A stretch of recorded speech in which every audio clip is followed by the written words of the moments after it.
ça va, ça va. Je crois que je dois d'abord m'excuser de ne pas venir avec des slides, mais j'ai l'habitude, à moins de 10 minutes, de ne pas faire de slides, à 20 minutes de faire des slides. Et puis peut-être je fais partie de cette génération qui fait des slides tous les jours et qui est pourtant allergique aux slides parce qu'elle a été finalement éduquée à faire des notes articulées en 3 parties, 2 sous-parties chacune, etc. Donc il y a peut-être un effet culturel, un effet de lassitude et je pense un effet de présentation.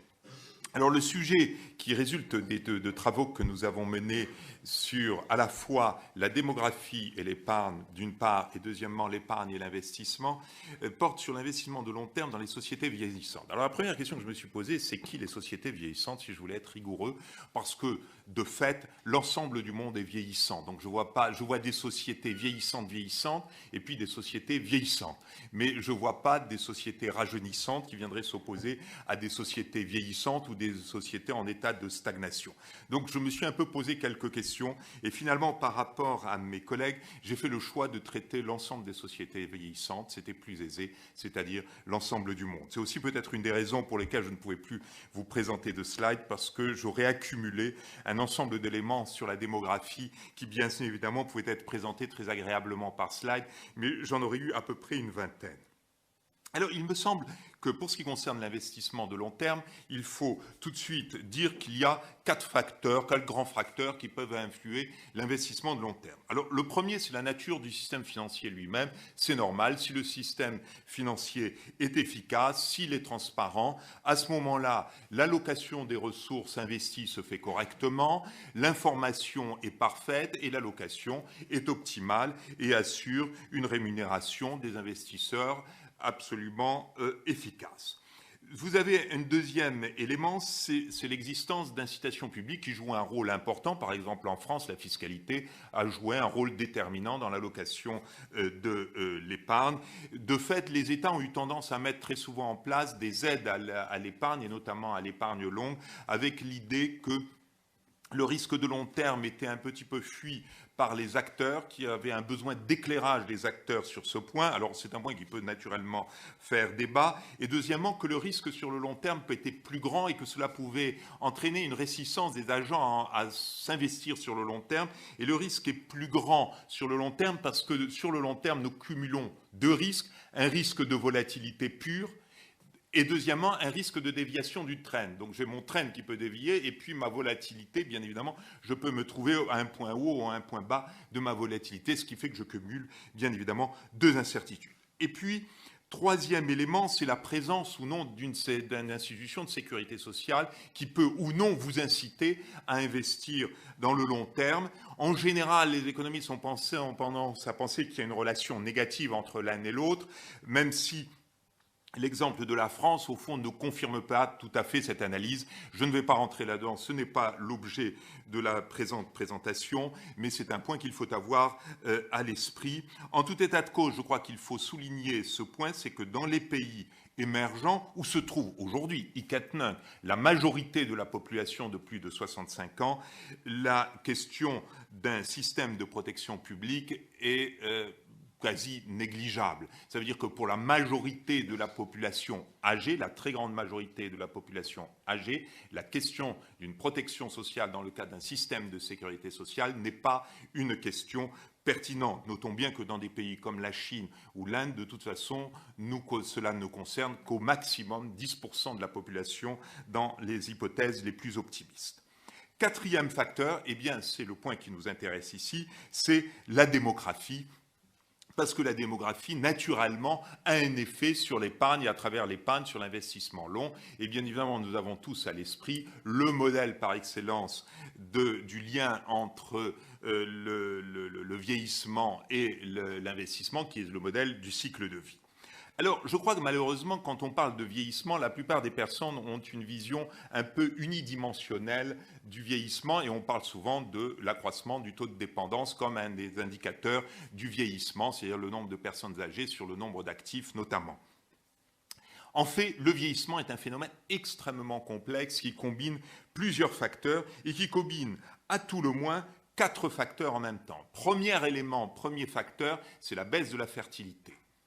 Deuxième facteur, c'est l'augmentation de la durée de vie à la naissance.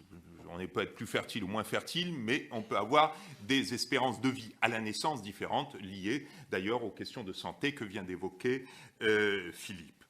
Troisième élément, c'est l'augmentation de la durée de vie durant la vie active. C'est-à-dire, au lieu de mourir à 40 ans, je meurs à 45, à 50 ans. Ce qui est intéressant, bien évidemment, parce que je dure plus longtemps, je consomme plus, mais je crée aussi plus de richesses. Et si j'épargne notamment avec une idée de laisser de l'argent à mes enfants, je crée un surplus qui peut être investi dans le long terme. Et enfin, troisième élément, c'est l'augmentation de la durée de vie aux grands âges, aux âges très élevés, c'est-à-dire à 80 ans ou plus. C'est un phénomène que nous observons depuis à peu près une dizaine d'années dans les pays les plus avancés. C'est-à-dire on pensait qu'il y avait une limite à la durée de vie qui allait tourner autour de 80-90 ans, qu'on tendait vers cette limite avec de la volatilité individuelle autour de cette limite. Ce qu'on est en train d'observer, c'est un déplacement de ce point limite vers le haut dans les pays avancés. Naturellement, ceci n'a pas la même signification en termes d'épargne, en termes de création de richesses, que l'accroissement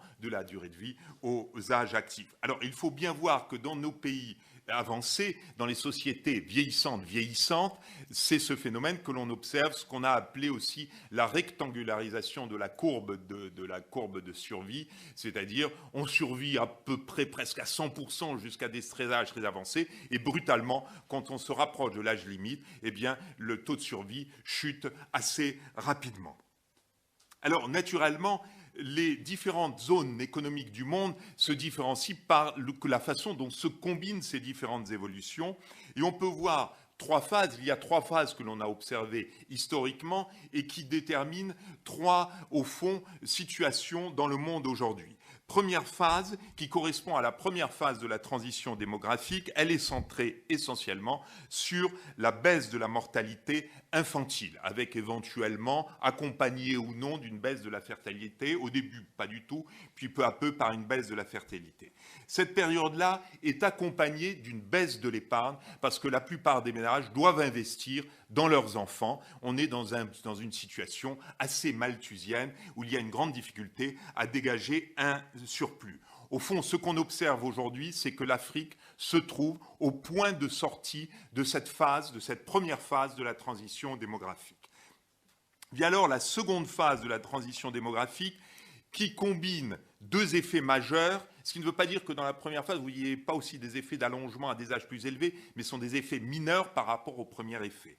Donc, seconde phase, elle combine la baisse de la fertilité avec l'arrivée à l'âge adulte des générations plus nombreuses issues de la baisse de la mortalité infantile. Donc elles arrivent, elles entrent dans l'âge d'activité et on commence à voir aussi l'allongement de la durée de vie des personnes, un petit peu d'allongement de la durée de vie des personnes en âge actif. Alors c'est une période qui est très intéressante parce que c'est elle où on fait vraiment apparaître un surplus, puisqu'il y a un allègement des charges des actifs qui est très très notoire. En plus, les actifs sont très nombreux et donc il y a une croissance de l'épargne qui apparaît et une croissance qui va tendre même à s'accélérer et qui détermine différentes phases dans différents points, dans différents pays émergents, avec les pays de type asiatique qui se trouvent à la fin de cette phase de transition et avec une épargne qui explose, certes due aussi à d'autres facteurs qui sont liés aux conditions de la négociation salariale. Et alors, on aborde la troisième phase qui correspond plus aujourd'hui à la toute fin éventuelle de la phase de l'émergence économique et à la phase qui correspond aux pays avancés selon les critères du FMI. C'est dans cette phase, nous avons un allongement de l'espérance de vie aux âges les plus élevés, ainsi qu'aux personnes en retraite. C'est là que se concentre l'allongement de la durée de vie, et beaucoup moins au niveau des enfants et au niveau de l'âge actif, même si là, on continue à observer néanmoins des avancées, mais elles restent marginales. Et durant cette période, on voit bien que l'épargne, la capacité à générer de l'épargne sur des bases démographiques dans le cadre d'une épargne de cycle de vie devient bien moindre et on observe peu à peu en fait une stagnation du taux d'épargne et éventuellement une chute du taux d'épargne. Et ceci m'amène donc à la considération dans quelle situation nous trouvons-nous dans le monde. Eh bien, nous avons d'un côté les économies avancées où le vieillissement accéléré de la population aux âges élevés devrait peser de fait sur l'offre de capitaux longs d'une façon ou d'une autre. Ce n'est pas dans ce domaine, ce n'est pas dans cette zone du monde que l'on va dégager une énorme masse de capitaux longs. Au contraire, il devrait plutôt y avoir une pénurie de capitaux longs. Cette pénurie devrait être aggravée par le fait que les finances publiques sont serrées, donc que la capacité à donner des incitations à investir dans le long terme va être limitée. Et donc, on va avoir un déficit plutôt de capitaux longs dans cette zone. Et ce déficit de capitaux longs est d'autant plus grave que cette zone va rentrer en compétition avec la zone émergente où il y a d'énormes besoins d'investissement, n'est-ce pas, et avec une capacité à attirer des capitaux avec des rémunérations éventuellement supérieures. Donc un vrai problème ici, comment réorienter l'épargne et comment assurer un investissement de long terme. Et c'est là que, bien évidemment, ces sociétés se trouvent devant des choix à faire. Et ces choix, elles doivent, si elles veulent vraiment soutenir l'investissement de long terme et continuer à soutenir les gains de productivité, comme cela a été montré par Philippe, eh bien là, il y a des décisions très clairement à prendre en faveur de l'investissement de long terme dans ces sociétés.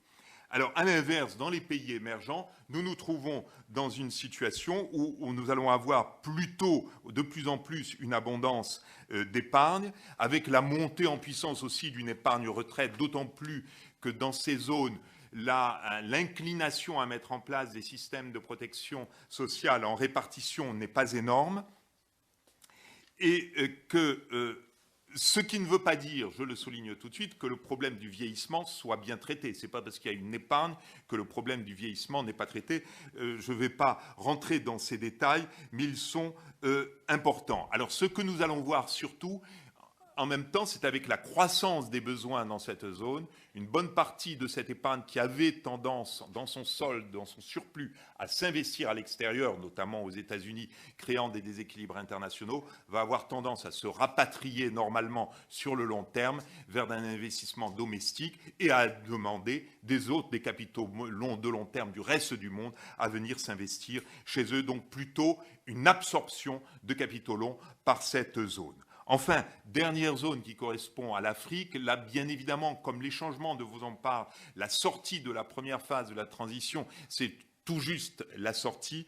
On voit bien que la situation va demeurer incertaine en Afrique, si on exclut la situation particulière de l'Afrique du Sud, encore pendant quelques années, avec toutefois une tendance à l'amélioration progressive de la situation en matière d'épargne et à l'apparition et à la constitution d'une épargne que l'on voit d'ailleurs, par exemple, dans des pays comme la zone francophone, où peu à peu apparaissent des investissements de long terme, endogènes et domestiques.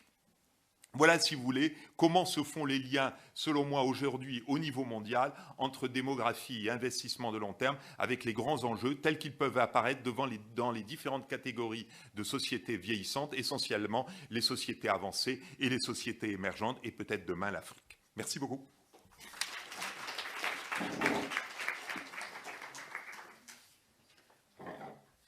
Oui, alors on va avoir un échange d'environ un quart d'heure ou 20 minutes avec des questions posées, puisqu'on doit rendre l'antenne d'ici 4h, 4h10 maximum.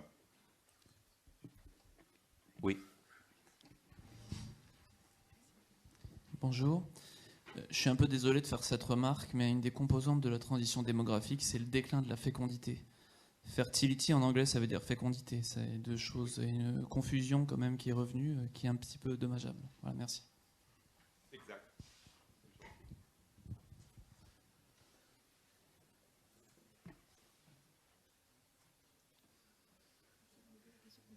André ?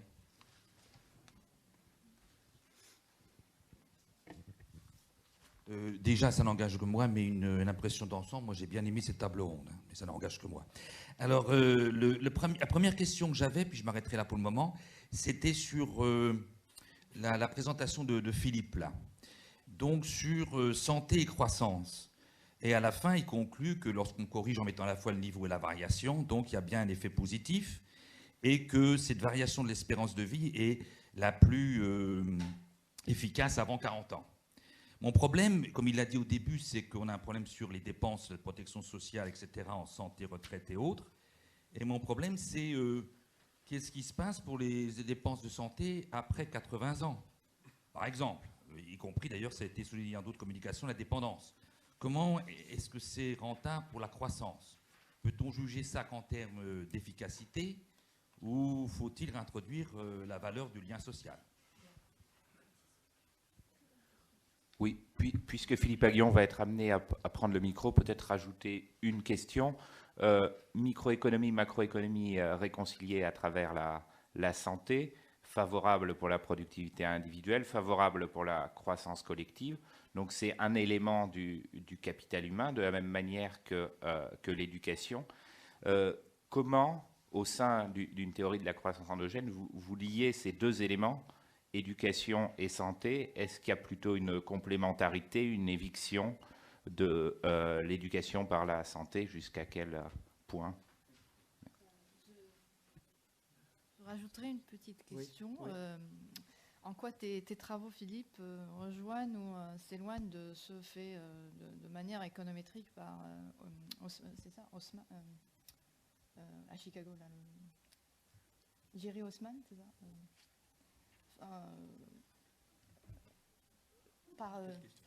non, mais Il y a Haussmann au MIT. C'est pas celui-là. Ok. Je veux dire, les travaux qui étudient, on va les décrire, le niveau, c'est-à-dire si les enfants sont allés en maternelle plutôt que pas, etc. Est-ce que ça a une influence, etc. C'est Jerry Haussmann. C'est-à-dire des études plus... Ah oui, d'accord. Oui. Moi, je vais commencer, puis peut-être Fabrice, tu veux commencer, ou je réponds, commencer à répondre, ou je fais une...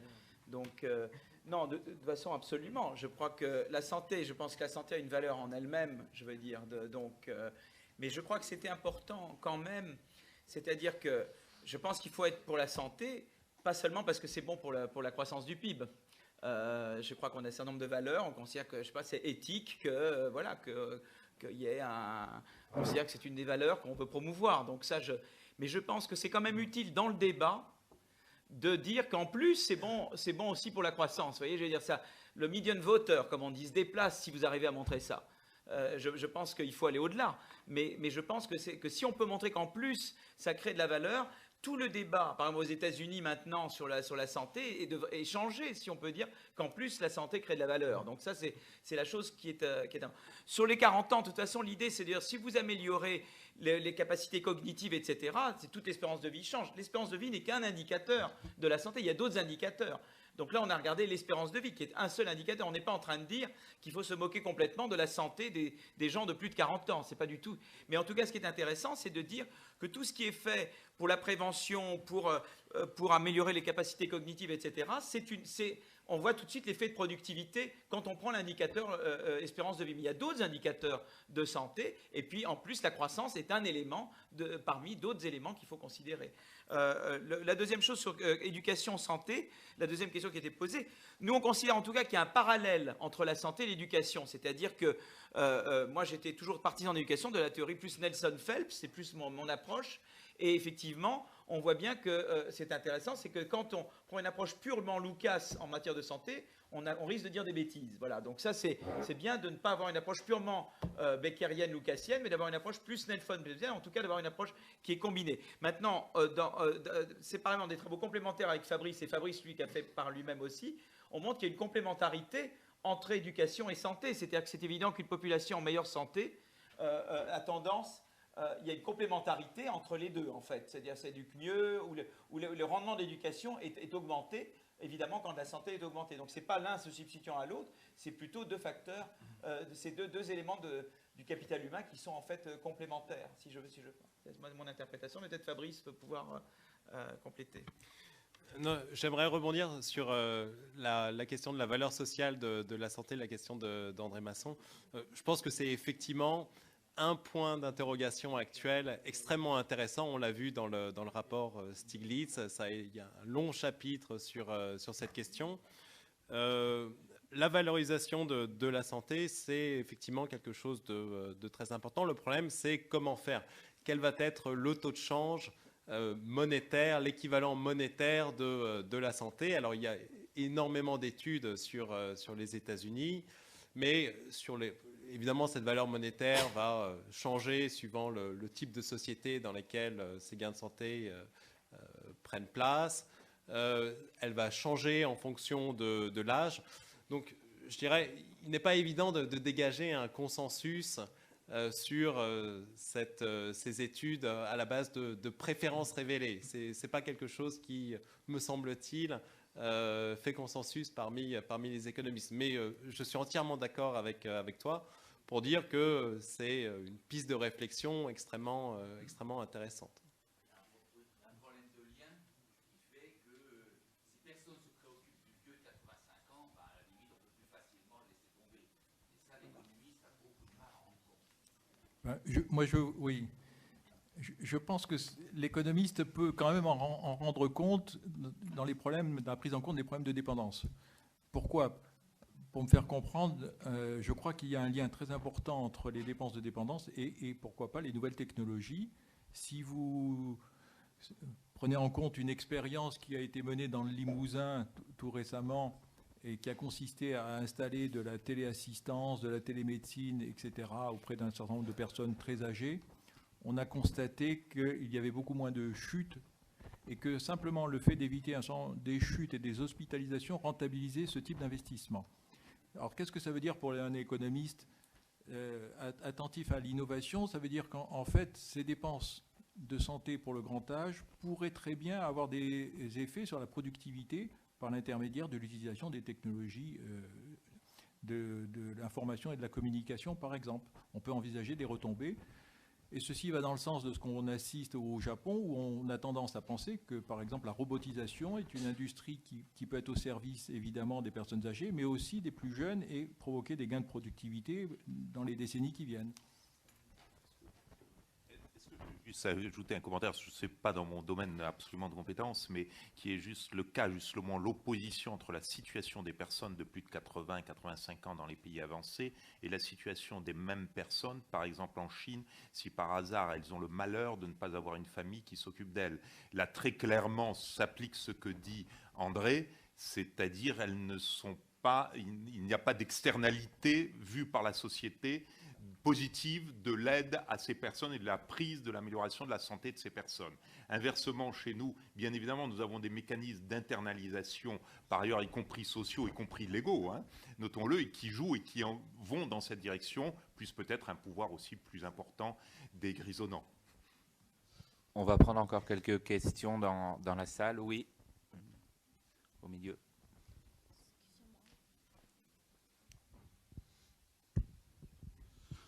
Bonjour, j'aurais une question à Mme Kettani qui tourne autour du sujet du capital risque et qui rejoint certaines réflexions qui viennent d'être exprimées sur la dépendance. Donc, en fait, vous avez évoqué que le capital risque pouvait avoir un effet tout à fait moteur dans des secteurs, notamment de la domotique et également de la santé, orientés sur les personnes âgées. Actuellement, sur le sujet de la couverture de la dépendance, 40% des personnes qui sont en GIR 1, GIR 2 sont atteintes de la maladie d'Alzheimer. Alors, moi, je fais un parallèle avec un autre sujet que j'ai étudié il y a de cela 25 ans. Lorsqu'on s'est posé la question de l'assurabilité du HIV, il y a de cela 25 ans, en 1985 donc, on se rendait compte que ce n'était pas assurable. 10 ans après, la trithérapie est sortie, et du jour au lendemain, en fait, le HIV est devenu assurable du point de vue des couvertures de prêts, etc. Donc, si je fais le même raisonnement, si on trouve une thérapie sur la maladie d'Alzheimer, le coût du risque, enfin de l'assurance dépendance, va chuter de 40%. Et ça va complètement modifier la vision que l'on va avoir du financement de l'assurance dépendance dans les années qui viennent. Donc, alors c'est une suggestion. Pensez-vous que le capital risque puisse avoir un rôle dans ce domaine clairement médical pour les personnes âgées, et y aurait-il matière finalement à faire une business case, à faire un calcul de rendement? Vous soulevez un problème très important. En effet, plus les techniques avancent et plus des maladies comme donc, vous citiez en 85 le HIV, et donc actuellement, en ce qui nous concerne, la maladie d'Alzheimer deviennent assurables. Et ça rentre complètement dans des enjeux de politique économique. On est en plein débat sur la dépendance. Est-ce qu'il faut faire un 5e pilier ou pas? Donc, la manière et la vitesse avec laquelle on va faire des progrès dans des maladies très handicapantes comme Alzheimer déterminera le coût de l'assurabilité de la dépendance, clairement. Ensuite, le capital risque, c'est quelque chose qui, clairement, si elle est orientée vers les bons projets et en complémentarité avec la R&D qui se fait dans les universités, peut aboutir à des résultats, y compris et principalement dans ce qu'on appelle les biotechnologies, des résultats thérapeutiques, par exemple pour l'Alzheimer, qui pourront complètement changer la donne si jamais on découvre des résultats majeurs. Il y a beaucoup y compris en France, il y a beaucoup de biotechnologies qui travaillent de firmes biotechnologiques qui travaillent sur les remèdes pour Alzheimer. Et il y en a qui sont même arrivés à des stades 3, c'est-à-dire que la molécule était en stade très développé, prête à être commercialisée. Donc moi je pense que dans le futur, on aura bien entendu des résultats, surtout si on investit de plus en plus dans le capital risque. Cependant, c'est-à-dire c'est pas quelque chose qu'on contrôle. C'est des marchés qui sont très compétitifs, qui ont leur autonomie, mais qui en même temps ont besoin d'un coup de pouce important de la part de l'État et qui surtout, je veux insister sur un point important, c'est que le capital risque n'existe pas tout seul. Il faut déjà que le système universitaire, le système de recherche, le système des clusters soit très développé et que ça s'insère donc dans une politique économique d'un pays donné. Par exemple, on voit que les pays nordiques comme la Suède ont un capital risque très développé. On voit que la Belgique, par exemple, a des résultats en termes de biotechnologie que la France n'a pas. Et bien sûr, nos intervenants américains peuvent vous raconter qu'à la Silicon Valley, ça ne se passe pas du tout comme en France. On va prendre encore 2 questions dans la salle, les 2 en même temps. Oui, André? Moi, c'était maintenant, je passais à Alain, sur les questions, sur le texte d'Alain. Donc, son idée, c'est donc gain de productivité et pouvoir d'achat, en gros, si on veut. Ou bien ça gagne pour le salaire net. Bon. Alors, la première chose, c'est que c'est pas, on n'a pas forcément les mêmes positions selon qu'on parle de retraite, de santé ou d'autres. Sur la retraite, en fait, il y a normalement une solidarité. Donc, en fait, ce qu'il faudrait maintenir constant plus ou moins, c'est le ratio pension sur salaire net, y compris net des contributions sociales. Et dans ces cas-là, ça veut dire qu'on partage les hausses et les baisses. On n'est pas obligé de maintenir les pensions pendant que les salaires nets baissent. Deuxièmement, il y a le problème de la santé. Alors là, c'est plus compliqué parce qu'on peut se demander si la santé doit être liée de près au gain de productivité. Et puis troisièmement, dans ces calculs, mais c'est normal, l'éducation est absente. Alors si on veut des gains de productivité, il faut de l'éducation. Et on retombe sur le fait en particulier, où placer la santé. La santé est-elle du côté de la retraite ou du côté de l'éducation? Mais si on dit qu'il faut augmenter l'éducation pour améliorer les gains de productivité, au moins dans une phase transitoire, ça va encore baisser l'augmentation des salaires nets.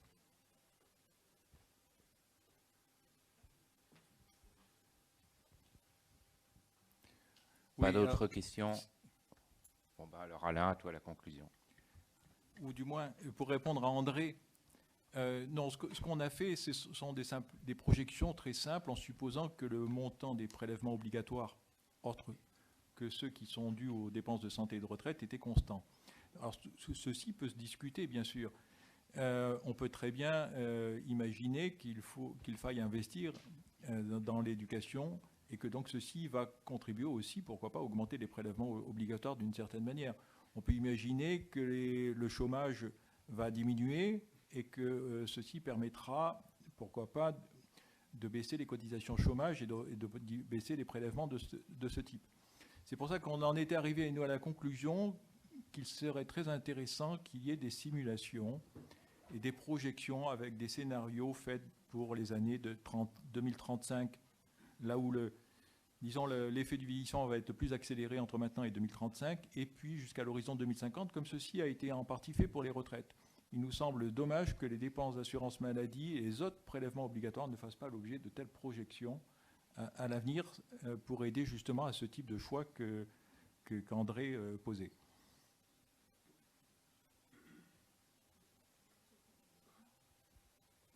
Bien, donc on va s'attacher maintenant à la deuxième partie de présentation des papiers en voyant plus spécifiquement quel peut être l'impact et les leviers d'action dans un contexte de vieillissement démographique, quelle peut être l'influence de ce phénomène sur la structure d'emploi et notamment sur les nombres de création d'emplois. Le deuxième atelier de cet après-midi est consacré au marché du travail, donc à l'impact du vieillissement sur le marché du travail. Et cet impact, a priori, va être tout à fait considérable, notamment par l'évolution de la structure de la population, mais aussi par l'évolution de la demande, de la consommation. Et on va essayer d'aborder ces aspects cet après-midi au travers de 4 interventions. La première intervention sera faite sur l'emploi, relations emploi et productivité. Elle sera présentée par Gilles Berset. Gilles Berset est directeur à la Banque de France et professeur d'économie à l'Université de la Méditerranée. Ensuite, il y aura une présentation sur l'aspect du marché du travail par Anne Épaulard, qui est sous-directrice à la direction du Trésor. Puis une présentation sur l'effet du vieillissement sur l'emploi, présentation par Jacques Pelletan. Et pour terminer, une présentation sur les institutions et leur adaptation face à l'allongement de la durée de vie. Cette présentation sera faite par Didier Blanchet, qui est chef des études économiques, membre à l'INSEE et membre du corps, et chercheur associé à la chaire Assurance et risques majeurs. Et je vous propose donc d'écouter les 4 interventions et ensuite je vous donnerai la parole pour un quart d'heure, j'espère, de débat avec la salle. Et on doit impérativement arrêter à 17h pour pouvoir enchaîner et respecter les horaires de la table ronde qui va suivre. Donc Gilles Berset, tu as la parole.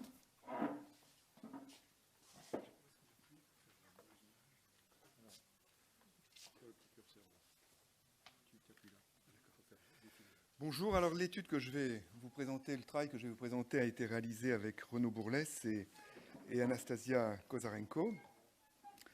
Et la question qu'on se pose est la suivante. Bon, on sait que quand il y a des modifications du taux d'emploi, eh bien le PIB par habitant, toutes choses égales par ailleurs, se modifie dans le même sens que la variation du taux d'emploi, simplement pas en proportion de la variation du taux d'emploi, dans une proportion moindre, c'est-à-dire qu'une variation du taux d'emploi eh bien, affecte la productivité avec un signe inverse. Il y a des rendements décroissants, en quelque sorte, du taux d'emploi. Alors, ces rendements décroissants du taux d'emploi viennent de quoi? Ils viennent de 2 choses.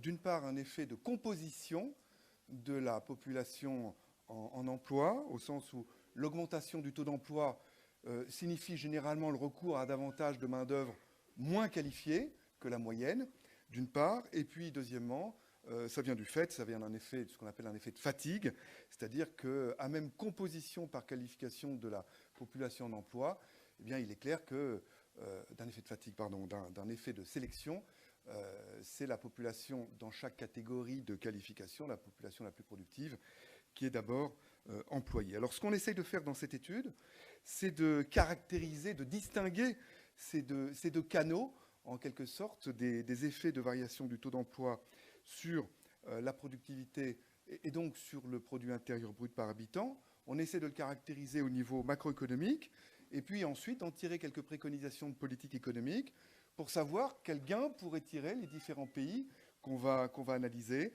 de l'adoption des meilleures pratiques en termes soit de structure par qualification et plus précisément par éducation de la population en âge de travailler, soit l'adoption des meilleures pratiques en termes de taux d'emploi. Alors, je vais présenter très très rapidement la littérature existante sur la question, ou quelques éléments de littérature existante sur la question, les données sur lesquelles on a fait ce travail, les estimations qu'on a réalisées, et puis ensuite, et bien évidemment, les résultats qu'on obtient. Alors d'abord, sur la caractérisation des effets du taux d'emploi, des variations du taux d'emploi sur la productivité, eh bien, il y a des analyses qui ne distinguent pas dans cette caractérisation la composition de la personne, de la population en emploi selon ses différents niveaux de qualification ou d'éducation. Et puis, il y a toute une liste de travaux qu'on donne ici et qui aboutit à des semi-élasticités de la productivité par rapport au taux d'emploi qui se situe dans une fourchette allant de moins 0,3 à moins 0,6. C'est-à-dire qu'une hausse de 1 point du taux d'emploi abaisserait la productivité moyenne dans l'ensemble du pays d'un facteur moins 0,3 à moins 0,6%. Et puis il y a des travaux qui essayent de distinguer, de décomposer la main-d'œuvre, la population d'emploi, selon différentes caractéristiques, que ce soit le sexe, que ce soit l'âge, que ce soit la qualification. Et là, on peut, dans cette littérature, distinguer 2 types de travaux. Des travaux qui basent cette caractérisation des effets spécifiques des modifications des taux d'emploi de chaque catégorie sur la productivité, sur des estimations donc économétriques. Et c'est par exemple le travail qu'on avait fait, mais il y en a d'autres avec Renaud antérieurement, où on distinguait 6 groupes, c'est-à-dire le croisement de 3 classes d'âge et des 2 sexes. Et puis, le résultat auquel on aboutissait était qu'il n'y avait pas de différence significative entre hommes et femmes, et qu'il y avait par contre des différences très très fortes de la population jeune par manque d'expérience professionnelle, et puis des seniors, les populations dont la productivité, toutes choses égales par ailleurs, était la plus forte, étant les populations d'âge médian entre 25 et 54 ans. Ce qui voulait dire qu'une augmentation du taux d'emploi par l'augmentation de l'emploi des jeunes avait un impact négatif sur la productivité beaucoup plus fort quand cette augmentation du taux d'emploi était donc ciblée sur les jeunes ou sur les seniors que quand elle était ciblée sur la population médiane de 25 à 54 ans. Puis il n'y a pas d'effet, comme je l'ai dit, différent entre hommes et femmes. On était très politiquement correct dans nos résultats, mais c'était des résultats tout à fait spontanés. D'autres approches abordent la question de façon calibrée, sans estimation économétrique. Alors calibré, ça veut dire quoi? Bien, en faisant l'hypothèse traditionnelle que le rapport des productivités marginales des différentes catégories de populations distinguées, bien que ce rapport de leur productivité marginale est égal au rapport de leur coût, et ça suppose bien évidemment que les marchés du travail fonctionnent parfaitement, et puis que bien sûr aussi les données dont on dispose sur les coûts de la main-d'œuvre pour différentes catégories de population, eh bien ces données ont une certaine fiabilité. On peut citer à cet égard-là l'étude qui a été faite par Boulol, ou celle que Boulol a faite, Hervé Boulol a faite avec Turner, où ils vont jusqu'à distinguer 30 groupes de population en croisant 5 classes d'âge, les 2 sexes et 3 niveaux d'éducation. Alors ici, dans l'approche qu'on a menée, on a une approche économétrique, on a quelques petites difficultés à croire complètement à la qualité des données sur un panel de pays, qualité des données sur le coût en main-d'œuvre pour les différents groupes de population qu'on veut distinguer. Et on va distinguer dans cette approche économétrique trois groupes de population selon leur niveau d'éducation. Alors les données qu'on utilise sont un panel de pays de l'OCDE, c'est des données annuelles. Il y a 21 pays de l'OCDE pour lesquels on dispose des données utiles pour l'analyse, et on dispose de ces données sur la période 1980-2007. On distingue donc, je l'ai dit, 3 groupes d'éducation. En dessous, les personnes qui n'ont pas accédé à l'éducation secondaire, les personnes qui ont accédé ensuite à l'éducation secondaire mais qui n'ont pas accédé à l'éducation tertiaire, et puis enfin les personnes qui ont accédé à l'éducation tertiaire. Alors l'inconvénient évidemment de ce type de travaux, outre qu'on fait l'hypothèse que ces élasticités par groupe sont les mêmes d'un pays à un autre, qui est une hypothèse forte, mais il n'y a pas de travail de ce type-là qui échappe à des hypothèses fortes. L'inconvénient de ce type de travail, c'est qu'on a assez peu de points. On a 400 observations seulement si on ne distingue pas les différents niveaux d'éducation de la population en âge de travailler. Et puis ces 400 points se réduisent comme une peau de chagrin à 163 observations, simplement, c'est-à-dire croisement PIA-né quand on distingue les 3 niveaux d'éducation de la population en âge de travailler. Alors, un petit peu d'abord de description. Quand on essaye de voir la structure de la population en âge de travailler, donc de 16 à 64 ans inclus, selon les différents niveaux d'éducation, eh bien, on constate des très très grandes différences entre les différents pays ici présents dans l'analyse. En haut, en blanc, c'est la proportion de personnes ayant eu accès à une éducation tertiaire. En bleu clair, éducation secondaire. Et puis en bleu foncé, uniquement l'éducation primaire ou éventuellement rien du tout. Et on voit donc qu'il y a des très très grosses différences. Si on essaye de caractériser, de définir le pays qui correspondrait à la meilleure pratique, eh bien, ça serait ici le Canada, où on voit que la proportion dans la population en âge de travailler, la proportion de personnes ayant accédé à l'éducation tertiaire serait d'environ 40%. Alors, il y a d'autres pays, par contre, qui sont très très loin. L'Italie est à environ 10%, le Portugal est à environ 10%. Donc, vous voyez qu'il y a des différences quand même considérables entre les pays ici distingués. Ces chiffres-là sont donnés en coupe pour la seule année 2005. Si maintenant on regarde les taux d'emploi, c'est le graphique qui est projeté. On a décomposé le taux d'emploi selon les contributions au taux d'emploi des différentes populations caractérisées par leur niveau d'éducation. Bien, on constate ici aussi, mais c'était également connu, je ne vais pas m'y attarder, on constate de grandes différences entre les pays. La meilleure pratique serait l'Islande, avec un taux d'emploi de la population d'âge de travailler d'environ 85%. Néanmoins, compte tenu de la taille de l'Islande, qui est quand même très, très réduite, et pas des événements récents qu'a connus sur les 2 dernières années l'Islande, on a pas retenu ce pays pour caractériser les meilleures pratiques. Le pays qu'on a retenu pour caractériser les meilleures pratiques, c'est le pays qui vient juste après l'Islande, mais quand même assez loin derrière, à 75% à peu près, c'est le Danemark. Donc 10 fois plus, un petit pays, mais quand même 10 fois plus gros que l'Islande. Alors on voit des écarts quand même assez importants avec ici les pays.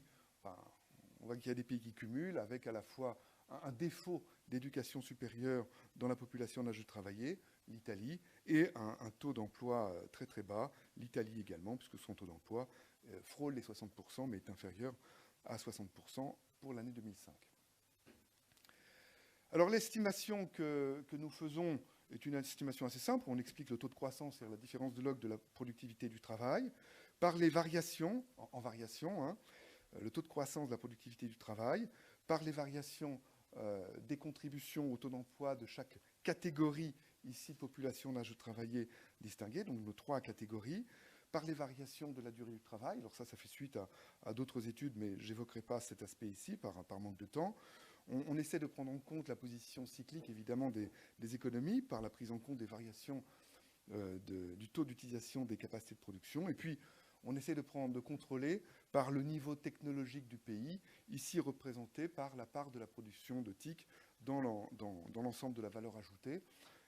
C'est la variable ITPR qui ressort assez bien et qui chasse toutes les autres variables qu'on pourrait vouloir mettre pour contrôler, dans ce type d'estimation, pour contrôler du niveau de développement technologique du pays et des variations de ce niveau de développement technologique. Alors, les résultats qu'on fait d'abord, sans décomposer la population en âge de travailler selon son niveau de qualification, aboutissent à des résultats complètement traditionnels. C'est le premier résultat d'estimation qui est donné. On voit que la croissance de la productivité du travail, eh bien, c'est moins 0,5, moins 0,51 fois les variations du taux d'emploi, la semi-élasticité de moins 0,51. Bon, c'est dans la fourchette que j'ai indiquée tout à l'heure des travaux antérieurs. On voit que l'élasticité de la productivité par rapport à la durée du travail est de moins 0,5. C'est aussi un résultat assez traditionnel qui avait été d'ailleurs fortement illustré en France par les travaux de Malinvaud dans les années 70. Donc ça, c'est évidemment un effet de fatigue qui l'emporte sur des effets de coût fixe, etc. On voit un effet positif des variations du positionnement dans le cycle.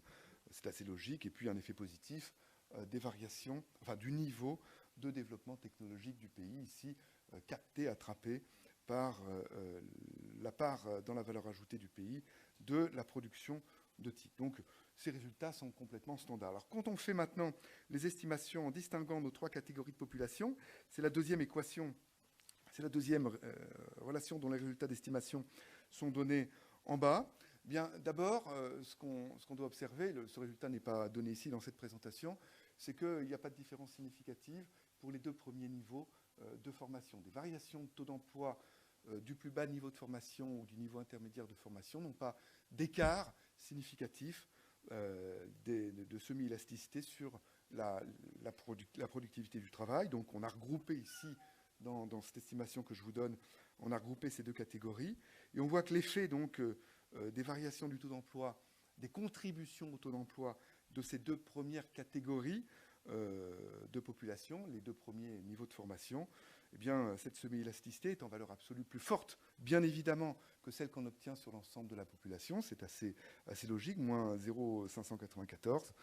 Et puis, on voit que pour la population la plus éduquée, ayant accédé à un niveau d'éducation tertiaire, on voit que l'effet est très faible, et d'ailleurs, il n'est pas significativement différent de zéro. C'est-à-dire l'augmentation du taux d'emploi du taux d'emploi global par l'augmentation du taux d'emploi de cette catégorie de population ne dégrade pas la productivité du travail. Alors sur cette base-là, eh bien, on peut calculer assez simplement l'effet sur le produit intérieur brut par habitant, toutes choses égales par ailleurs, du rattrapage pour chaque pays, des meilleures pratiques en termes soit de niveau d'éducation, soit de taux d'emploi. Les résultats qu'on obtient sont donnés ici pour l'effet du rattrapage des meilleures pratiques, de la meilleure pratique pour la structure éducative, c'est-à-dire le rattrapage du niveau d'éducation du Canada, qui est la meilleure pratique. C'est les barres qui sont données en bleu clair. Et puis on a quand même indiqué, puisque c'est évidemment des choses qu'on aime bien regarder, ce qui se passerait si on rattrapait le niveau américain, qui n'est pas le niveau des États-Unis, qui n'est pas la meilleure pratique. Alors on voit qu'évidemment, il y a des différences assez considérables entre les pays qui reflètent les écarts d'éducation que j'évoquais tout à l'heure, et des pays qui sont tout à fait à droite de ce graphique se singularisent eh bien, par des potentialités d'augmentation du produit intérieur brut par habitant considérables par le rattrapage, via le rattrapage des meilleures pratiques en termes de niveau d'éducation, puisqu'il y a plusieurs pays qui dépassent les 5%, qui sont proches des 5% donc de potentialité d'augmentation du produit intérieur brut par habitant. On fait la même chose du côté des taux d'emploi. On a le même type de représentation. Et du côté des taux d'emploi, on remarque aussi que les potentialités d'augmentation du PIB par habitant par le rattrapage de la meilleure pratique, ici définie par le Danemark, ou par le rattrapage du taux d'emploi américain, peuvent être assez considérables, d'un ordre de grandeur d'ailleurs assez comparable, si on oublie l'identité des pays, mais on voit que ça varie, ça peut aller jusqu'à environ 5 à 6%, et on voit que pour certains pays, on touche, voire on dépasse les 5%. Alors, si on essaye de caractériser, ce sera mon dernier transparent, si on essaie de représenter un petit peu les attentes, de résumer les attentes que peuvent avoir les différents pays en termes d'augmentation du PIB par habitant, soit par le rattrapage des meilleures pratiques éducatives, soit par le rattrapage des meilleures pratiques de taux d'emploi, et puis en distinguant de façon purement normative les gains inférieurs à 2,5%, les gains compris entre 2,5% et 5%, puis les gains supérieurs à 5%. On a sur la ligne d'en bas, ici, de ce petit tableau, eh bien, les pays qui peuvent attendre beaucoup d'un rattrapage des meilleures pratiques en termes de taux d'emploi. Bien, parmi ces pays, on trouve la Belgique, la France, l'Allemagne, la Corée et l'Espagne, et puis on trouve également la Grèce et l'Italie. Du côté en colonne maintenant, les pays qui ont le plus à attendre du rattrapage des meilleures pratiques en termes éducatifs sont l'Autriche, le Portugal, la Grèce et l'Italie. Et puis on voit que les États-Unis singularisent par le fait que les attentes sur ces 2 tableaux, en quelque sorte, sont les plus faibles parmi le croisement des attentes, en tout cas, est le plus faible parmi tous les pays ici distingués. Voilà, je vais m'en arrêter là, mais il est clair, pour rester dans la logique des présentations d'aujourd'hui, que ces potentialités d'augmentation du PIB par habitant sont évidemment des potentialités de facilité de financement de la protection sociale.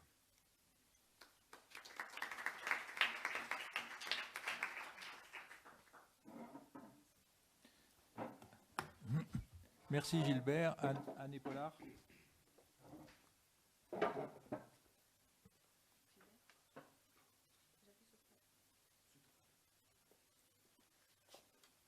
Bonjour, je vais vous présenter un rapide travail qui est plutôt un peu de la plomberie et une mécanique des fluides, plutôt des flux d'entrée et de sortie, sur ce qu'on peut attendre du vieillissement de la population active française sur le marché du travail et l'impact sur le taux de chômage. Alors pourquoi je dis française? Parce que toutes les populations ne vieillissent pas de la même façon. Je crois qu'il en a déjà été question ce matin dans la séance précédente. Et en fait, dans chaque population qui vieillit, il y a au moins 2 effets de structure qu'il faut prendre en compte, et puis éventuellement un effet taille. Et ces effets de structure et cet effet taille n'ont pas tous le même impact sur le taux de chômage. Alors les 2 effets de structure, c'est quoi? Le premier, c'est la composition de la population active, avec relativement plus de vieux actifs. La composition de la population totale, avec une hausse du ratio de dépendance. Et puis il y a aussi un effet taille. Et dans le cas de la France, ça va se traduire par une stabilisation de la population active à l'horizon 2015. L'ensemble des pays européens qui sont vieillissants ne sont pas égaux dans ces trois dimensions. La France est relativement bien placée pour la composition de la population active, pour la stabilisation de la population active, parce qu'au moins on ne diminue pas. Quant au ratio de dépendance, on est un petit peu entre les deux, parce que même si on a une population qui est encore un petit peu plus dynamique, les gens vivent plus longtemps. Ce qui est une bonne chose, mais ça peut avoir des conséquences. Alors, juste pour regarder ces faits stylisés d'abord, l'effet de structure, il est identifié ici. Donc, vous avez 2 camemberts. Sur le camembert de gauche, on vous donne la structure de la population active française en 2007. En vert, vous avez la part des 15-24 ans, c'était 9,4%. En jaune, vous avez la part des 55 ans et plus, c'était 12,2%. Et en bleu, c'était la part des 25-54 ans, qui était un peu supérieure à 70% en 2007. Que doit-on attendre de la structure de la population active en 2020 ? Alors, on va avoir une baisse assez importante de 4 points de la part de la population des 25-54 ans, qui en général sont ceux qui ont les taux d'emploi les plus grands et qui sont aussi les plus productifs. On va avoir une relative stabilisation de la part des 15-24 ans, des jeunes. Et puis on va avoir une hausse de 4 points de la part des 55 ans et plus. Et le graphique du dessous vous donne un petit peu l'évolution dans le temps de ces mêmes grandeurs de 1985 à 2020, mais ça dit à peu près la même histoire. Le second fait stylisé, c'est le second effet de structure, c'est qu'il y a une hausse du ratio de dépendance. Alors je me suis mal organisée avec mon graphique parce qu'en fait, je vous montre des courbes qui diminuent, parce qu'au lieu de calculer un vrai ratio de dépendance, j'ai mis plutôt un ratio de payeurs sur dépendance. Donc j'ai mis le ratio des 20-59 ans sur les plus de 60 ans. Mais ce ratio baisse, il passe de 2,5, ça veut dire qu'il y a 2 actifs et demi par retraité en 2007, à quelque chose comme 1,9 en 2020 et en 2020.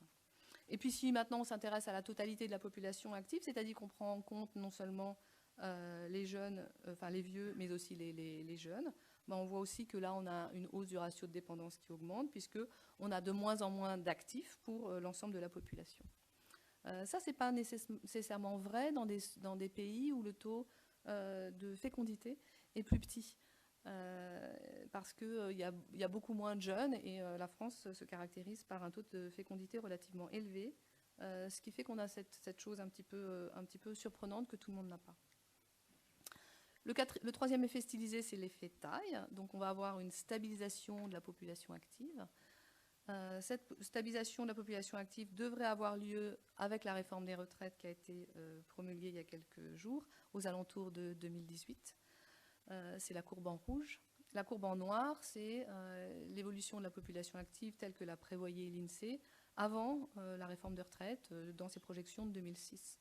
Alors ces projections de population active devront devrait être mise à jour par l'INSEE au courant de l'année prochaine. De ce qu'on sait de la population totale, ça ne devrait pas changer fondamentalement l'histoire, donc on a une stabilisation de la population. Alors, qu'est-ce que font ces 3 faits stylisés sur le taux de chômage? Évidemment, on va regarder un petit peu ce que disent les modèles théoriques et puis on verra si on peut raccrocher des choses empiriques sur ce sujet.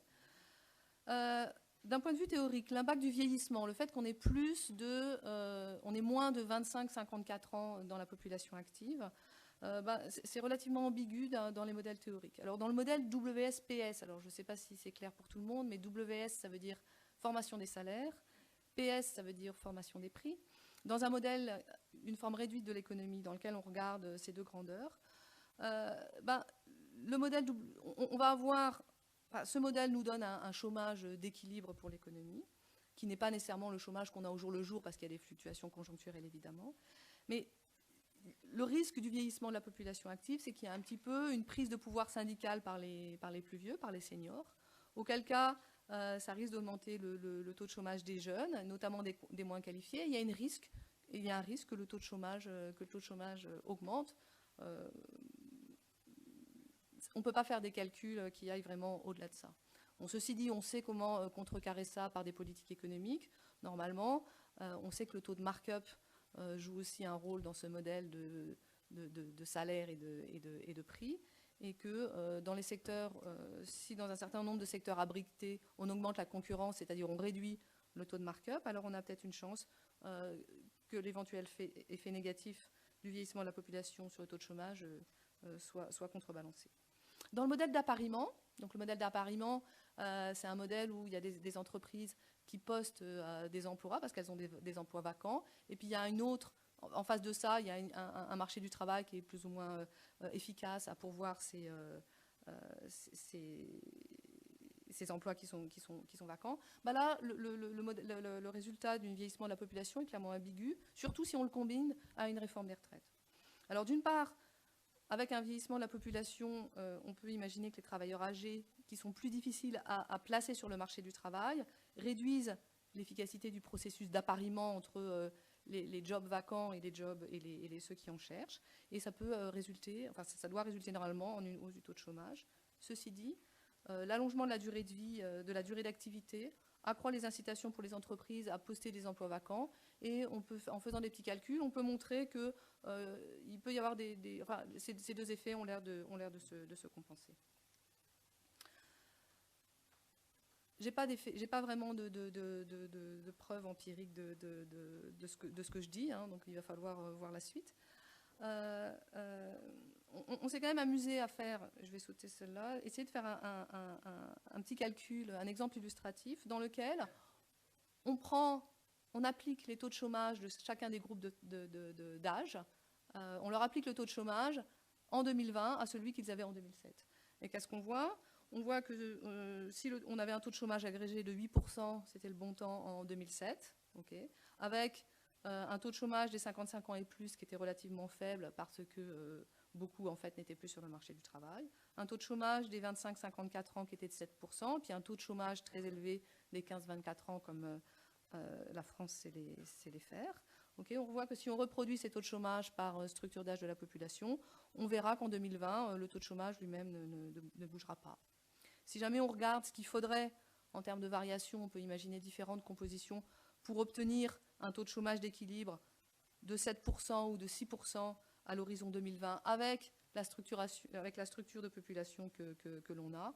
On va, sans grande surprise, l'effet, si jamais on veut baisser à 6%, il est probable qu'on va devoir faire un effort dans toutes les dimensions et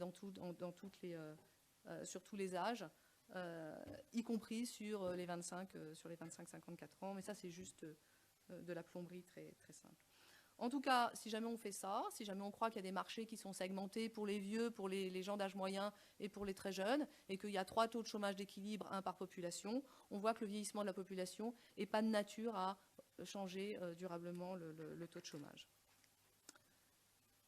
Finalement, l'impact du taux de chômage, on s'est intéressé aussi sur le deuxième effet de structure, qui est le fait qu'on a un taux de dépendance qui augmente.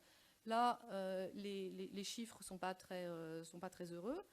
Une hausse du taux de dépendance, ça veut dire, selon nous, ça va aboutir à une augmentation du chômage si jamais on est obligé d'augmenter le taux de prélèvement pour financer les transferts sociaux croissants.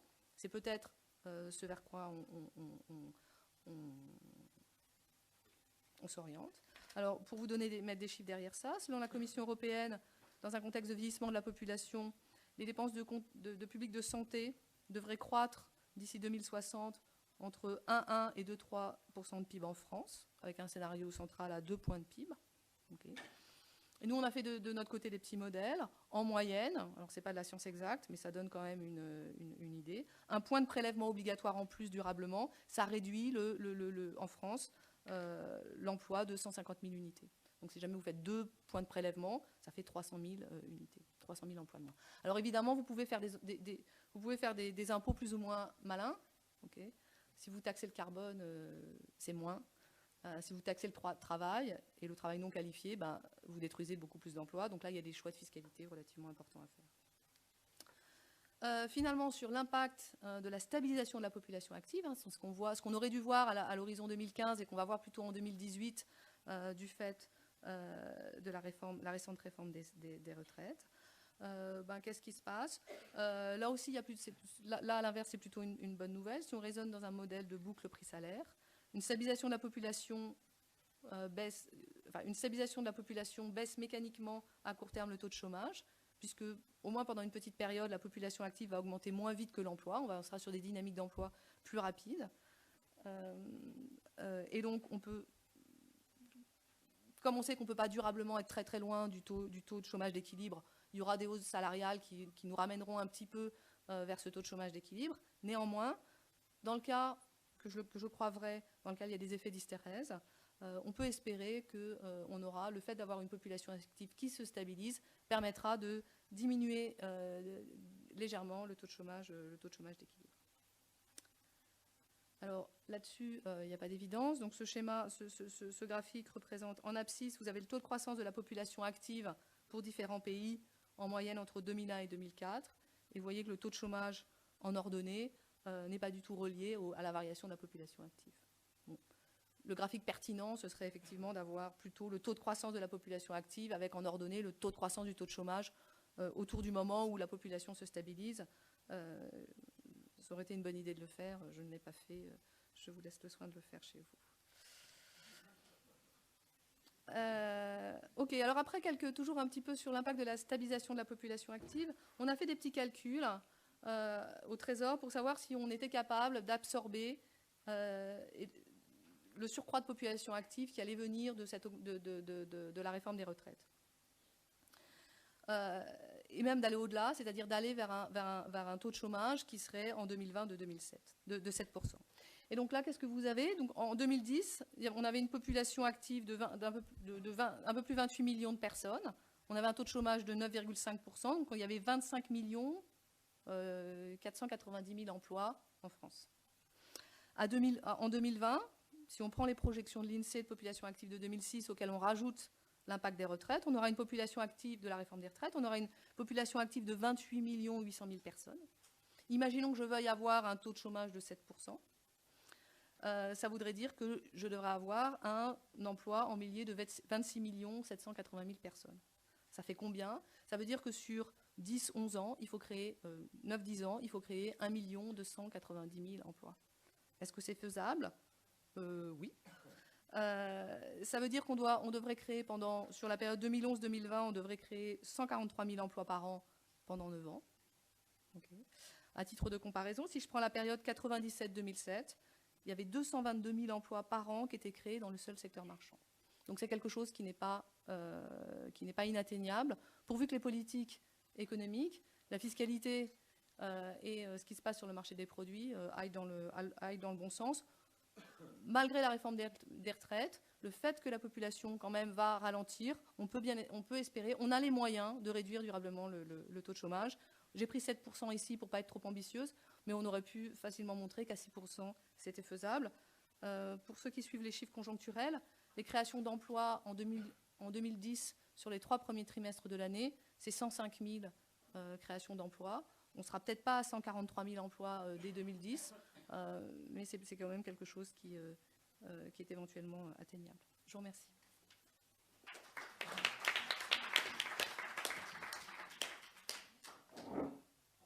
Merci. La parole est à Jacques Pelletan. Alors, je propose qu'on essaye de rattraper un petit peu le temps.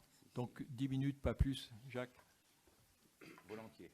Alors, en réalité, je me suis interrogé ici sur l'impact du vieillissement de la population sur la structure d'emploi durant les prochaines années, en adoptant une vision purement réduite à la notion de structure de population, avec un aspect très mécaniste. Et la question à laquelle je voulais tenter de répondre, c'était de savoir si les emplois créés par le vieillissement de la population, notamment dans le secteur de la santé et des services à la personne, allaient être capables de compenser ce que l'on perdait dans l'industrie. Parce que l'on dit quand même plus que de raison que les emplois créés pour les services à la personne ont de grande qualité, c'est de ne pas être délocalisables, ce qui laisserait quand même un petit peu sous-entendre que ça peut remplacer ceux qui ont été délocalisés ou issus de la désindustrialisation.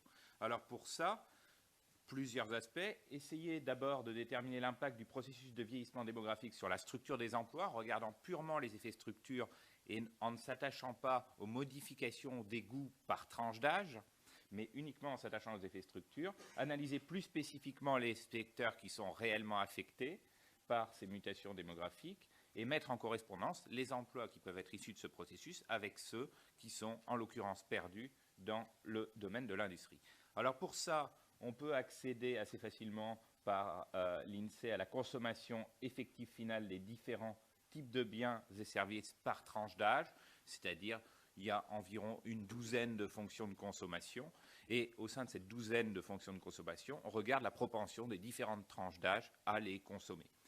Deuxième chose, les statistiques de l'INSEE nous donnent également l'évolution probable de la structure de la population dans les prochaines décennies, à l'horizon 2030 avec une assez bonne précision, à l'horizon 2060 avec une précision qui est à prendre avec beaucoup plus de précautions, ce qui permet d'en inférer en fait la structure de la population par tranche d'âge au niveau des ménages. À partir de là, je vous passe le calcul, mais on arrive à accéder à une modification de la consommation correspondant à chacune des fonctions de consommation et en considérant à la fois que les goûts de chacune des tranches d'âge n'est pas modifié pour chacun des biens et que la propension à consommer par rapport à l'épargne pour chacune des tranches d'âge n'est pas modifiée, ça nous permet d'avoir une typologie de l'évolution de la structure de l'emploi.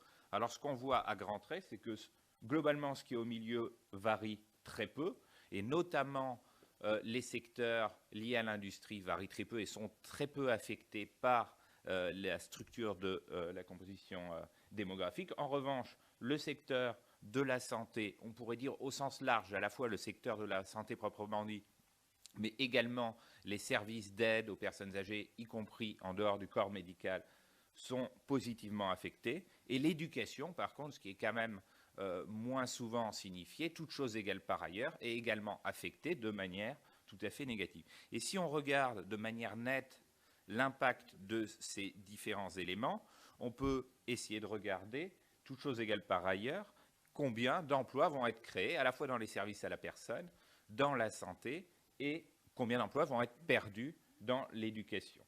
Donc, on a pris deux scénarios pour les services à la personne. Un scénario de base qui était issu finalement des projections liées à l'évolution du nombre de personnes dépendantes au sein de la population, et un scénario qui est, de mon point de vue, assez fortement optimiste, qui est le scénario du Conseil d'analyse stratégique, qui considère que le nombre d'heures consacrées à chaque personne dépendante est appelé à évoluer de manière très forte et positivement dans les prochaines années.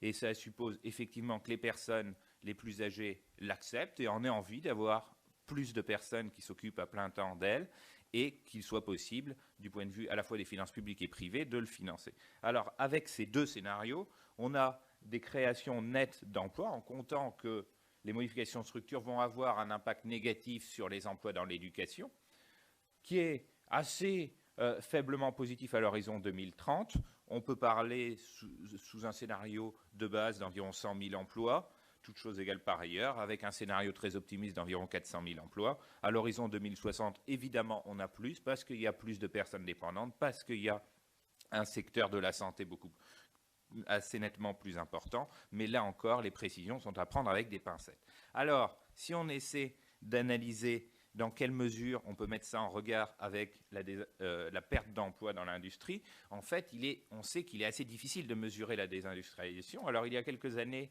on avait fait un travail avec David Flasher qui nous donnait 3 périmètres à prendre en compte pour l'industrie. Un premier périmètre qui était le périmètre classique de la nomenclature des activités. Un deuxième périmètre qui considérait à réintégrer une partie des services aux entreprises, en l'occurrence les services à l'industrie qui avaient été externalisés mais qui ne correspondaient pas, même si c'était plus dans l'industrie, à de la désindustrialisation ou à de la perte d'emploi. Et un troisième périmètre qui correspondait à s'attacher exclusivement à quelques secteurs les plus innovants et à regarder si les variations pour ces secteurs étaient sensiblement différents de l'ensemble de l'industrie. Alors on observait 2 périodes, 78-94 et 94-2003, et on voyait avec ces 3 types de périmètres que la période 94-2003 était plus encourageante que la précédente. Malheureusement, j'ai refait le calcul dernièrement et on observe, selon ces 3 périmètres, à nouveau un décrochage durant les dernières années du point de vue de l'emploi industriel. Alors, à partir de ces 3 types de mesures, j'ai conçu plusieurs hypothèses d'évolution de l'industrie dans les années futures, avec un premier scénario qui est un scénario extrêmement optimiste, qui est celui d'une stabilisation des effectifs industriels, ce qui suppose à la fois une très forte montée en gamme et qui suppose aussi de garder les services à l'industrie, donc une industrie qui serait capable de stabiliser ses effectifs. Un scénario qui serait optimiste, puisque finalement on a une décroissance qui serait plus faible que ce qu'on a observé par le passé et qui correspondrait là encore à une montée en gamme, mais pas suffisante pour stabiliser les effectifs. Ça correspondrait à 1% de perte d'effectifs industriels par an. Et puis, j'ai pris un scénario médian, et le scénario le plus pessimiste, finalement, c'est le scénario qu'on a vécu ces 30 dernières années, avec une baisse des effectifs industriels, à peu près quelle que soit la définition adoptée, qui est de l'ordre de 2% des effectifs industriels par an. Et là, quand on regarde ça, à horizon 2030, on s'aperçoit que les 100 000 ou 400 000 emplois créés dans le domaine de la dépendance ou plus largement du secteur de la santé pèsent assez peu lourd par rapport au phénomène de désindustrialisation et à la perte des effectifs industriels si les tendances actuelles se poursuivent. C'est pour cela qu'on a un bilan qui est certes assez pessimiste. De mon point de vue, une impossibilité à remplacer les emplois industriels perdus par des emplois de services qui seraient liés aux grands âges, ce qui nécessite une très forte montée en gamme pour sauvegarder les emplois industriels, puisque les services à la personne, dans un contexte de vieillissement de la population, sont effectivement une bonne nouvelle, mais une nouvelle pas du tout suffisante pour pallier les déficiences structurelles d'autres pans de notre économie. Après, sur les modalités de cette montée en gamme, je suppose que ça fera l'objet, pour bonne part, de la présentation suivante et de la table ronde. Je vous remercie.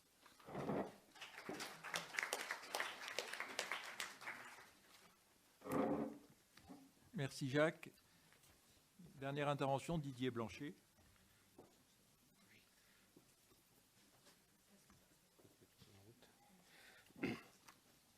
Bien, bonsoir. Écoutez, merci de l'invitation. Donc, je vais essayer de tenir en 10 minutes à peu près, mais ce qui ne devrait être pas trop difficile, parce qu'en fait, c'est un papier relativement simple qui répond à une question simple. Ça s'appuie sur un travail. En fait, il y a déjà une publication dans la revue Éco il y a quelques temps, avec un travail avec Fabien Tout-le-Monde. Là, ce que je vous présente est une légère adaptation de cet article initial. Par rapport à la thématique de l'après-midi, je dirais que la question ici n'est pas trop de savoir si la société vieillissante peut continuer à produire des richesses. Moi, je suis plutôt sur l'hypothèse qu'elle le pourra. La question, c'est plutôt avec quel cycle de vie. Et jusqu'ici, la croissance séculaire, au moins sur les 50 dernières années, a un accroissement considérable de la production de richesses. C'est plutôt fait dans le cadre de ce qu'on peut qualifier de concentration du cycle de vie active, qui a été entamé par ces deux bouts, avec une entrée en activité de plus en plus tardive et puis une sortie de l'activité de plus en plus précoce. Ceci étant intervenu dans un contexte qui était déjà un contexte d'allègement de la durée de vie, ce qui fait que la retraite, au contraire, elle a pu voir sa durée s'accroître par ces deux bouts, à la fois plus précoce et un décès plus tardif. Alors, bon, tout le monde dit aujourd'hui qu'il est souhaitable de repartir dans l'autre sens, et je partage plutôt ce point de vue. Donc, il ne s'agira pas ici de remettre en cause l'idée que remonter l'âge de la retraite est une des voies d'adaptation au vieillissement, et tout particulièrement à la composante qui est l'allongement de la durée de vie. Mais ce qu'on se propose de faire ici, c'est d'adopter un petit point de vue un petit peu plus global sur la question, pas limité à la retraite. Donc, il s'agit du problème du partage global du cycle de vie entre la période de formation initiale, puis une période où on cumule le fait de continuer à se former mais de commencer à travailler, puis une période qui est plus exclusivement consacrée au travail avant la période de retraite. Ça permet d'inclure notamment dans la discussion toute cette question de l'apport de la formation tout au long de la vie, qui est souvent présentée comme un remède miracle au vieillissement, à l'allongement des durées de vie, en tout cas quelque chose qu'il faudrait pousser dans ce contexte. Et puis je vais le faire en essayant de voir un peu les enseignements de notre petit modèle par rapport à une idée qui sous-tend un peu pas mal de choses qui sont proposées en matière de retraite. C'est l'idée que désormais on va bénéficier d'années de vie supplémentaires, et ce que serait la bonne règle d'allocation de ces années de vie, c'est un partage homothétique, c'est-à-dire on les attribue à la formation, au travail ou à la retraite. Enfin, en pratique, c'est plutôt sur le débat travail-retraite que ça a été appliqué, mais on les distribue homothétiquement à ce que sont les parts de ces deux activités, le travail et la retraite, dans l'organisation actuelle des cycles de vie. Alors, l'idée ne va pas être de remettre en cause cette idée, mais plutôt en sens inverse, de poser la question de savoir quelles sont les conditions qu'il faudrait remplir pour que cette forme d'allocation des années de vie supplémentaires apparaisse effectivement souhaitable pour les individus. Alors, ce sur quoi on s'appuie, c'est un modèle de cycle de vie assez banal, en fait. Les principaux éléments du modèle, ça va être... Alors, la seule petite originalité et complexité du modèle, c'est que c'est un modèle qui propose un traitement continu de l'âge, donc ce qui permettra de conduire à des belles courbes assez régulières de profil selon l'âge que vous allez voir dans un instant. À part cela, les éléments... C'est un modèle dans lequel, à chaque âge, les gens produisent en fonction du stock de capital humain dont ils disposent à l'âge courant. Ce stock de capital humain, il est gouverné par trois éléments. Il y a la formation, qu'elle soit initiale ou permanente, qui permet d'en accumuler. Il y a aussi un effet d'apprentissage par l'expérience. Donc le fait de participer à l'activité productive permet d'accroître ou d'entretenir son capital humain. Et il y a ce qui va jouer un rôle important, comme on va le voir, un taux de dépréciation exogène, et qui lui-même sera supposé, alors pour que le modèle produise des résultats un peu réalistes, mais cette hypothèse est plausible, on a supposé que cette dépréciation avait tendance à s'accélérer avec l'âge. Les autres ingrédients, il y a un coefficient, alors ce que les économistes appellent d'habitude de préférence pour le loisir, qu'on a supposé également croissante avec l'âge. Vous pouvez la rebaptiser si vous souhaitez pénibilité du travail. C'est exactement le même coefficient interprété de deux manières. Et puis, alors ce qui me paraît important dans le cadre de... Ce qu'on va faire, c'est de la statistique comparative. On va comparer des régimes permanents correspondant à différentes configurations démographiques ou économiques, et de la statistique comparative, donc entre des États a priori très éloignés dans le temps, disons aujourd'hui et 2050. Et donc, sitôt qu'on veut faire ce genre de comparaison à travers le temps, il apparaît important d'introduire le fait que les individus ont des normes de consommation qui sont variables. Je veux dire, quand on se projette à très long terme avec des progrès de productivité, il est difficile de penser que quelque part les normes de consommation ne réagissent pas à ce genre de changement. Alors, avec ce modèle, on est capable de rendre compte de profils types. Alors effectivement, les courbes sont plus lisses qu'elles ne le sont dans la réalité. Dans la pratique, les profils de participation au marché du travail sont un peu plus anguleux à la fois à l'entrée et à la sortie de la vie active. Mais enfin, le genre de résultat qu'on obtient est suffisant pour disons, argumenter sur les différents points que je veux soulever. Ce que vous montre ce graphique, là, ce sont différents scénarios d'allocation du temps en fonction de l'âge au travail. Donc, le point de départ, c'est 15 ans. On part de l'âge de la fin de scolarité obligatoire. Et on montre que ce profil de cycle de vie optimal, en fait, il dépend beaucoup de la espérance de vie donnée. Je m'intéresse qu'à des situations où, par ailleurs, la population est stationnaire, puisqu'en France, le vieillissement par variation du taux de croissance démographique n'est pas une composante très importante. Quand on se place à espérance de vie donnée, la forme optimale du cycle de vie dépend beaucoup de pas mal de choses. Alors, en particulier, si on est globalement plus productif, on travaille moins, ce n'est pas surprenant. Si inversement la norme de consommation s'élève, il faut travailler plus, ce n'est pas surprenant non plus. Je crois que ce qui est plus intéressant à faire ressortir sur ces graphiques, c'est la courbe qui est la plus endodane, qui correspond au profil optimal de participation au marché du travail, dans un modèle dans lequel on a supposé que la dépréciation du capital se faisait à rythme relativement accéléré, enfin plus accéléré que dans le scénario de référence. Et ce qui est important de noter, c'est que ce résultat, on l'obtient dans un modèle dans lequel les gens ont la possibilité de contrer cette dépréciation du capital humain par la formation. Donc ce que ça nous montre, c'est que dès lors que la dépréciation du capital humain est rapide, certes, on va faire un peu plus de formation pour essayer de compenser ça, mais ce qui reste quand même préférable, c'est plutôt un scénario dans lequel vous accumulez beaucoup de capital humain au début de votre vie active, et puis ensuite, vous allez essayer de le valoriser de façon intense, mais sur un intervalle de temps relativement bref. Et donc, clairement, c'est un peu ce genre de logique qui, dans les pays développés, a dû contribuer à ce phénomène de concentration du cycle de vie active au cours des dernières décennies. Si on accepte d'interpréter ici dépréciation du capital humain dans un sens un peu plus large que celui qui apparaît spontanément quand on lit les équations du modèle, donc plutôt en termes d'obsolescence relative. Bon, les profils qui en découlent pour la formation, donc effectivement, le modèle fait bien ressortir une période de formation initiale où on ne travaille pas du tout.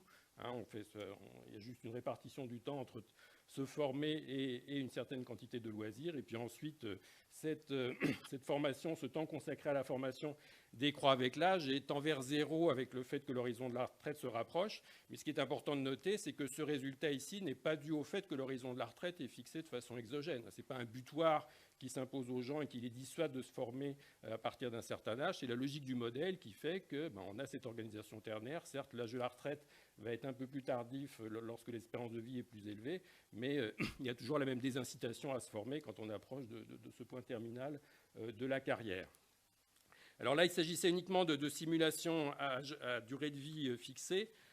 Donc ce qu'on fait ensuite, c'est qu'on fait, on fait 3 scénarios de vieillissement démographique dû à une augmentation de l'espérance de vie. Donc celle qui est simulée ici, c'est une augmentation qui nous fait passer de l'espérance de vie à 15 ans, en l'occurrence celle de 2003 qui était d'environ 62 ans, à celle qui était anticipée au moment où le travail a été fait par l'INSEE pour 2050, donc ça fait dans les 71 ans je crois à peu près, donc ça fait plus 14% de durée de vie totale. Et puisqu'on a vu que les profils de cycle de vie optimaux étaient assez sensibles à d'autres paramètres, on associe cette hypothèse démographique à différents scénarios d'évolution des paramètres économiques. Donc le premier, c'est une croissance pure de la rentabilité du capital humain, donc de la productivité qui tombe du ciel. Avec la même quantité de capital humain, on est ici plus productif qu'auparavant. C'est ce que vous avez en trait vert. Il y a un deuxième scénario où cette hausse de la productivité s'accompagne d'une hausse parallèle de la norme de consommation. Et donc vous avez la courbe en trait continu orange, qui est légèrement au-dessus de la référence. Alors je ne sais pas si vous voyez bien la référence, elle est au milieu, entre les deux en gris. Et puis vous avez un scénario 3, alors qui est un scénario dans lequel on fait la même hypothèse qu'à la fois augmentation de la productivité et augmentation de la norme de consommation parallèle à cette hausse de la productivité, mais on fait en plus l'hypothèse que tous les paramètres qu'on a introduits dans le modèle et qui sont liés à l'âge se décalent en fonction de l'âge au même rythme que l'espérance de vie. Alors l'interprétation est assez simple. Je vais peut-être passer directement au transparent suivant qui vous résume les résultats en termes de variation relative de la quantité de travail sur cycle de vie, de la quantité de loisirs et de la quantité de formation pour un gain d'espérance de vie donc, qui est d'à peu près plus 14% sur l'ensemble. Et vous voyez que dans le premier scénario, en fait, ce qui domine, gain de productivité qui tombe du ciel, malgré le fait qu'il y a allongement de la durée de vie, finalement, on se permet même de réduire un peu la quantité travaillée, on réduit même la quantité de formation, puisque dès lors que le capital humain est plus productif, on n'a pas besoin d'en accumuler autant. Et par contre, il y a une part plus que proportionnelle du gain d'espérance de vie qui va à l'accroissement de la durée non travaillée. Alors a priori, c'est un scénario que j'ai mis pour mémoire, je le considère comme peu crédible parce que comme je l'ai dit, j'imagine mal qu'à l'horizon 2050, la productivité double sans qu'il y ait quelque part des évolutions parallèles des normes de consommation, mais je crois qu'il était bien de rappeler que ce cas de figure était possible. Si je fais évoluer la norme de consommation parallèlement à la productivité, et je suis presque à la conclusion, vous voyez qu'effectivement on se rapproche un peu de cette idée de partage homothétique, mais il reste quand même une allocation plus que proportionnelle de la durée de vie supplémentaire à la durée de vie passée ni en emploi ni en travail. Et en fait, pour arriver à l'allocation homothétique, eh bien, il faut que j'introduise en plus ces hypothèses de décalage de mes différents profils liés à l'âge. Donc, en l'occurrence, c'est le rythme de dépréciation du capital humain avec l'âge et le rythme de croissance avec l'âge de la pénibilité ou de la préférence comme loisir selon la façon dont vous voulez interpréter le paramètre. Et en fait, rétrospectivement, on n'y avait pas pensé au début, mais en fait, rétrospectivement, ça se conçoit tout à fait. La règle de partage homothétique Ça revient à dire on est dans un monde où l'augmentation de l'espérance de vie, c'est simplement une dilatation de l'axe des âges pour les individus. Et pour que effectivement ça fonctionne comme ça, il faut que non seulement l'espérance de vie augmente, mais il faut que tout ce qui est lié à l'âge dans votre modèle se décale exactement de la même façon. Il n'y a qu'à cette condition-là que vous pouvez arriver à la neutralité. Donc vous avez besoin de ce genre de choses pour justifier l'allocation homothétique des années de vie supplémentaires entre les différentes activités. Donc, principaux messages, et c'est mon dernier transparent. Le partage homothétique, c'est un cas intéressant. Je veux dire, c'est une règle du pouce qui peut beaucoup servir dans le débat politique, etc., parce que c'est simple à faire comprendre. Mais si on veut en faire une norme, il y a quand même besoin de politique accompagnatrice. Le fait que dans le modèle, il y ait de la formation tout au long de la vie ne suffit pas à faire apparaître cette solution comme optimale. Il faut aussi qu'il y ait des choses qui décalent les autres paramètres liés à l'âge d'une façon plus ou moins parallèle à la hausse de l'espérance de vie. On retrouve un peu la tension qu'on a eue dans les débats sur la retraite. Il y a les gens qui disent en matière de retraite, les gens devraient uniquement se positionner par rapport à leur horizon de vie, mais en fait les gens se positionnent à la fois par rapport à un horizon de vie et puis par le cumul des années qui sont derrière eux. Et il y a un peu des fois une tension entre l'incidence de ces deux compteurs calculés à partir de points de référence différents. Bon, le rôle des aspirations de consommation, je n'y reviens pas. D'autres questions. Alors, je dois avouer, quand j'avais commencé à réfléchir sur ce modèle, c'était un peu à une autre époque, mais donc c'était à l'époque de la réduction du temps de travail. Je m'étais un peu posé la question de savoir, dans une optique de vieillissement, d'allongement de l'âge de la retraite, si on pense qu'il continue d'y avoir de bonnes raisons à réduire la durée du temps travaillé sur cycle de vie, est-ce qu'il n'y a pas une logique à plutôt allonger, avoir plutôt un modèle de cycle de vie dilué où la durée de vie active est plus longue, mais cette vie active serait moins intense. En l'occurrence, cette piste-là ne ressort pas très bien dans ce modèle et encore une fois, à cause de la force de cet élément de dépréciation du capital qui crée une incitation à essayer de valoriser le capital humain rapidement et de façon relativement intense. Et puis, dernier point, alors là, le modèle, je l'ai plutôt utilisé comme un modèle d'optimisation sociale, disons, pour un individu représentatif. Je crois que c'est aussi un instrument pour réfléchir aux disparités intragénérationnelles, parce que tous ces paramètres qui affectent la structure du cycle de vie optimal, ils vont différer énormément d'une catégorie d'individus à l'autre. Donc il y a des individus dont le capital humain se déprécie rapidement, donc il y a toute la question de la pénibilité, des politiques de retraite anticipées pour ces publics. Et puis il y a une question importante qui est celle de l'espérance de vie. Et en fait, c'est un peu normal des espérances de vie différentielles. C'est un peu normal que ça revienne assez en force dans le débat. Si vous êtes dans la logique de dire, de poser la question de l'allocation des années de vie supplémentaires qui sont apportées par le passage des générations, c'est un peu normal de vouloir poser simultanément la question de l'allocation des années de vie supplémentaires qui sont apportées par le fait d'être dans un milieu social plus favorisé. Et une question qu'on a pu un peu négliger dans une époque où le système de retraite était globalement de plus en plus généreux, revient naturellement en forte lumière, sitôt que le système devient plus restrictif. Et je crois que la prochaine réforme des retraites ne pourra pas éluder ce point. Voilà, je vous remercie.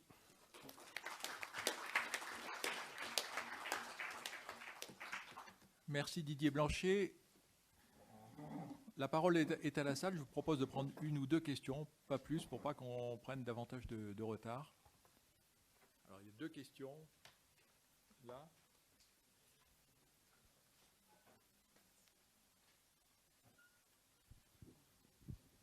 Deux suggestions, plus que des questions. L'une pour Gilbert, l'autre pour Anne.